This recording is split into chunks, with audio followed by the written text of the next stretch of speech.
बिस्मिल्लाहिर्रहमानिर्रहीम। अस्सलाम वालेकुम। Welcome to next class. हम 10th क्लास की बायोलॉजी का सेकंड चैप्टर कर रहे थे, होम्योस्टेसिस। आज का हमारा टॉपिक है होम्योस्टेसिस इन प्लांट्स। पहले तो हमें जस्ट देखा कि होम्योस्टेसिस है क्या। आज हम देखेंगे होम्योस्टेसिस इन प्लांट्स, क्योंकि जो हमारे प्लांट्स हैं वो भी क्या है, लिविंग ऑर्गेनिज्म हैं और एक अपने इन्वायरमेंट को रिस्पोंड करते हैं, तो इसलिए इनके अंदर भी होम्योस्टेसिस पाई जाती है। अब ये अपनी बॉडी में होम्योस्टेसिस कैसे करते हैं, कैसे अपनी बॉडी की इंटरनल कंडीशंस को मेंटेन रखते हैं, आइए देखते हैं। अब ये अपनी बॉडी में होम्योस्टेसिस रखने के लिए, अपनी बॉडी की इंटरनल कंडीशंस को मेंटेन रखने के लिए अपनी बॉडी से चीज़ों को रिमूव करते हैं। अब इसमें फर्स्ट हमारे पास क्या है, removal of extra carbon dioxide and oxygen. अब इसको समझने के लिए बच्चे ये चीज़ है जो आपको पहले मैंने पिछले टॉपिक में समझा चुकी हूँ, लेकिन फिर देख लें ज़रा। हमारे पास प्लांट्स में दो जो है प्रोसेस एट अ टाइम हो रहे होते हैं, फोटोसिंथेसिस एंड रिस्पायरेशन। अब इसमें क्या होता है, फोटोसिंथेसिस से क्या बनती है, ऑक्सीजन। ये ऑक्सीजन कौन यूटिलाइज करता है, रिस्पायरेशन करती है, और रिजल्ट में क्या प्रोड्यूस होती है, इसकी कार्बन डाइऑक्साइड, जिसको फिर इन टर्न कौन इस्तेमाल करता है, फोटोसिंथेसिस के दौरान इसको इस्तेमाल कर लिया जाता है। अब इसको देखने के लिए जरा इनकी इक्वेशंस देख लें फोटोसिंथेसिस की। कार्बन डाइऑक्साइड और वाटर और with the help of energy sunlight क्या बनाते हैं, फूड और ऑक्सीजन। ये वो ऑक्सीजन है जो ये यहाँ पर आकर कौन इसको यूटिलाइज कर रहा है, रिस्पायरेशन के दौरान। ये आगे रिस्पायरेशन की जरा अगर आप देखें डेफिनेशन इक्वेशन, तो food with the breakdown of food with the help of oxygen. अब ये जो ऑक्सीजन जो फोटोसिंथेसिस के दौरान प्रोड्यूस हो गई थी, वो किस में यूटिलाइज हो रही है, रिस्पायरेशन में, फूड की ब्रेकडाउन के लिए। और साथ में क्या रिलीज होती है, कार्बन डाइऑक्साइड, जो ये कार्बन डाइऑक्साइड दोबारा फोटोसिंथेसिस के लिए यूटिलाइज हो रही है। ये तो साइकिल चल रहा है ऐसे। अब इसमें दो फिनोमेना हैं, एक तो ये होता है कि डे टाइम का और नाइट टाइम। अब क्योंकि डे टाइम ये दोनों हो रहे हैं, तो सेम ऐसे प्रोसेस चल रहा है कि जो फोटोसिंथेसिस के दौरान ऑक्सीजन प्रोड्यूस हो रही है वो रिस्पायरेशन यूज कर रही है, जो रिस्पायरेशन से कार्बन डाइऑक्साइड हो रही है वो फोटोसिंथेसिस साइकिल चल रहा है। लेकिन इसका नाइट टाइम का फिनोमेना थोड़ा डिफरेंट है, क्योंकि नाइट टाइम में फोटोसिंथेसिस का प्रोसेस नहीं हो रहा, क्योंकि सनलाइट नहीं है। तो फिर इसमें बच्चे क्या, जो अगर ये नहीं हो रही तो ऑक्सीजन भी क्या है, नहीं बन रही। तो फिर रिस्पायरेशन के लिए प्लांट को क्या चाहिए, ऑक्सीजन चाहिए। और फिर जो हमारे पास ये कार्बन डाइऑक्साइड है, इसका भी क्या है, ये भी रिलीज, क्योंकि पहले तो यूटिलाइज हो रही थी, तो ये भी अब यूटिलाइज नहीं हो रही क्योंकि फोटोसिंथेसिस नहीं हो रही। तो ये कार्बन डाइऑक्साइड को भी क्या होना है, रिलीज होना है बाहर। तो अब बच्चे जहां पर कहते हैं कि जो कार्बन डाइऑक्साइड है इसको अब बाहर कैसे रिलीज किया जाता है, एक्स्ट्रा जो कार्बन डाइऑक्साइड है। अब उन्होंने बोला है, पहले तो बताया कि रिमूवल ऑफ ये होता किनके थ्रू है, स्टोमेटा के थ्रू, लेंटिसेल्स के through, general route surface, cuticle. ये जो हम पहले पिछले टॉपिक में गैसियस एक्सचेंज की जो हम सरफेसेस पढ़ चुके हैं, सेम वो है removal of x carbon dioxide और ऑक्सीजन के लिए भी।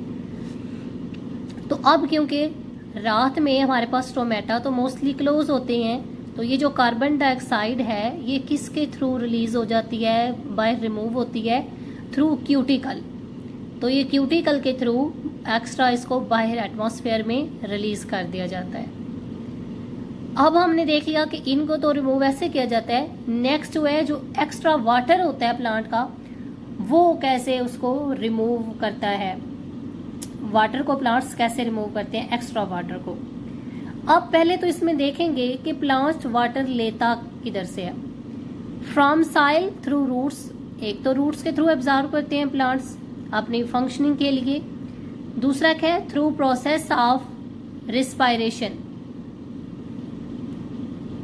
अब इन दो वेज से, तो इन दो तरीकों से तो प्लांट वाटर जो है वो ले रहा है। रिस्पायरेशन की जो हमने ये इक्वेशन ऊपर देखी थी, ये जो बन रहा था ये वाटर, ये जो है एक तो इसके थ्रू पानी प्लांट के पास आता है, और दूसरा रूट्स सॉइल से एब्जॉर्ब करते हैं रूट के थ्रू। अब इसमें से प्लांट एक तो उसने फोटोसिंथेसिस के लिए यूज कर लेता है, बाकी जो एक्स्ट्रा वाटर है वो some water is use for cell turgidity and extra is remove from plant. एक तो उसमें से कुछ वो जो अपनी टर्जिडिटी को अपनी मेंटेन रखने के लिए यूज करता है और बाकी जो है वो उसके पास एक्स्ट्रा वाटर होता है। अब टर्जिडिटी क्या है? टर्जिडिटी बच्चे होता है तनाव, फूल जाना सेल का। तो ये अपने आप को वो जो अपनी वाल्स हैं सेल की उनको तनाव में रखने के लिए, उसकी वाल्स पर प्रेशर एक्सर्ट करने के लिए ये अपने अंदर क्या रहता है, पानी को स्टोर अपने सेल्स के अंदर करता है ताकि उसका तनाव वो फूला हुआ रहे, वो पिचक नहीं जाए। इसलिए कुछ वाटर तो वो सेल के अंदर अपनी टर्जिडिटी को मेंटेन रखने के लिए यूज कर लेगा, बाकी जो वाटर है प्लांट्स के पास बचेगा वो क्या है, उसका एक्स्ट्रा वाटर है। अब वो एक्स्ट्रा वाटर प्लांट्स को अपनी बॉडी से रिमूव करना है, तो वो अब कैसे रिमूव करेगा बच्चे? यहाँ पर है कि through transpiration and through guttation. ये दो प्रोसेस हैं जिनके थ्रू ये अपना एक्स्ट्रा वाटर प्लांट्स रिमूव करते हैं। अब ट्रांसपायरेशन का तो आपको आइडिया होगा कि ट्रांसपायरेशन क्या है, loss of water vapours from aerial parts of plant. तो ये जो हमारे इसके प्लांट्स के ऊपर जो स्टोमेटा इनके थ्रू वेपर्स बनकर जो है ये ट्रांसपायर हो जाता है। तो बाकी दूसरा वो कहते हैं कि गटेशन। अब गटेशन क्या है? Secretion of water drops from edges of some vascular plants like grass.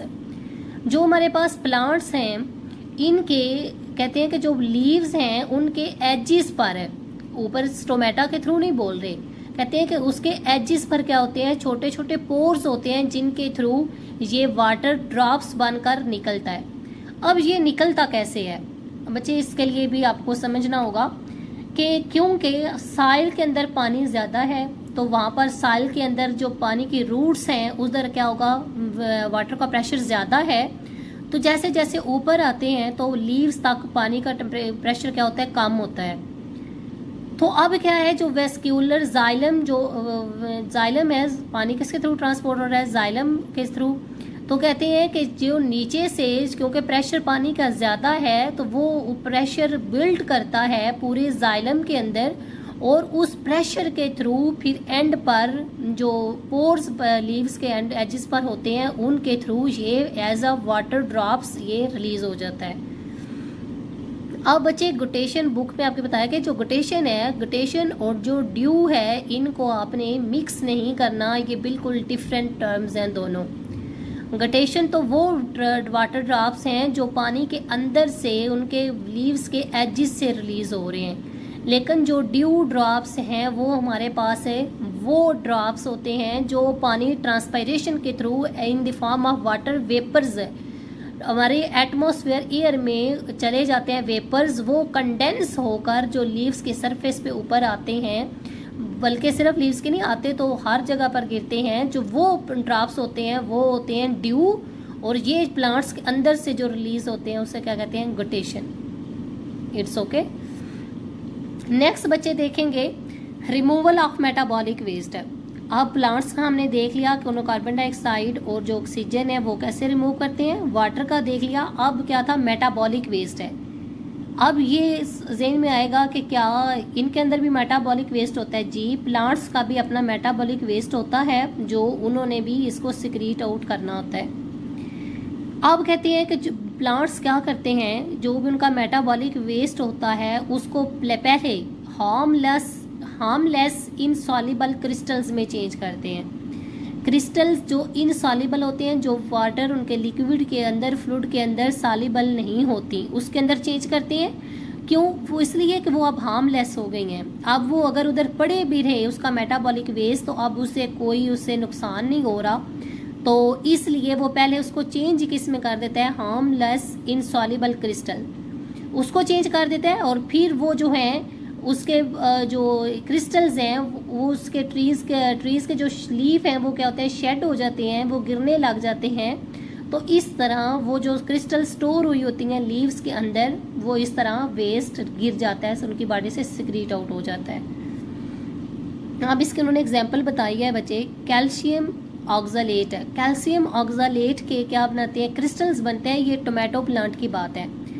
Tomato के अंदर कैल्शियम ऑक्सलेट के क्रिस्टल्स बने होते हैं, क्रिस्टल्स बनाते हैं जो कि उनके लिए हार्मलेस हैं, और इनके ये इवन इसके फ्रूट के अंदर, इसकी लीव स्टेम के अंदर ये स्टोर होते हैं।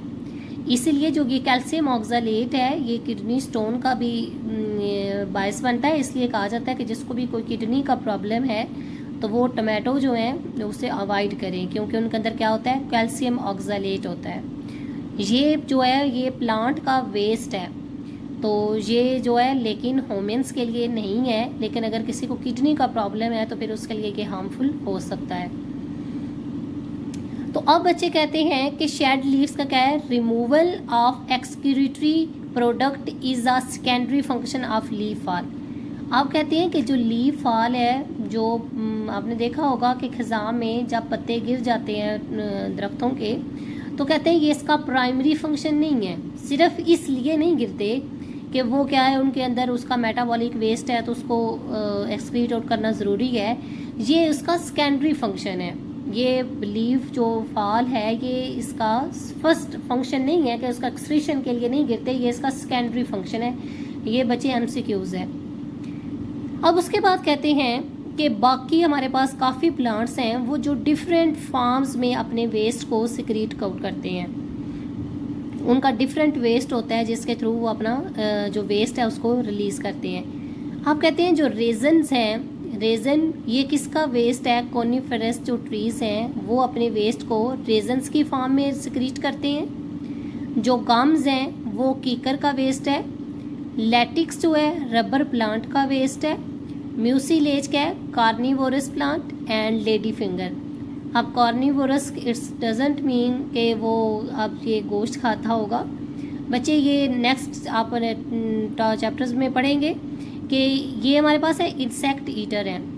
अब लेडी फिंगर आपने देखा होगा भिंडी, अगर उसको कट करें तो उसके अंदर म्यूसिलेज एक लेसदार सा मादा सा होता है, वो उसका क्या होता है, वेस्ट होता है।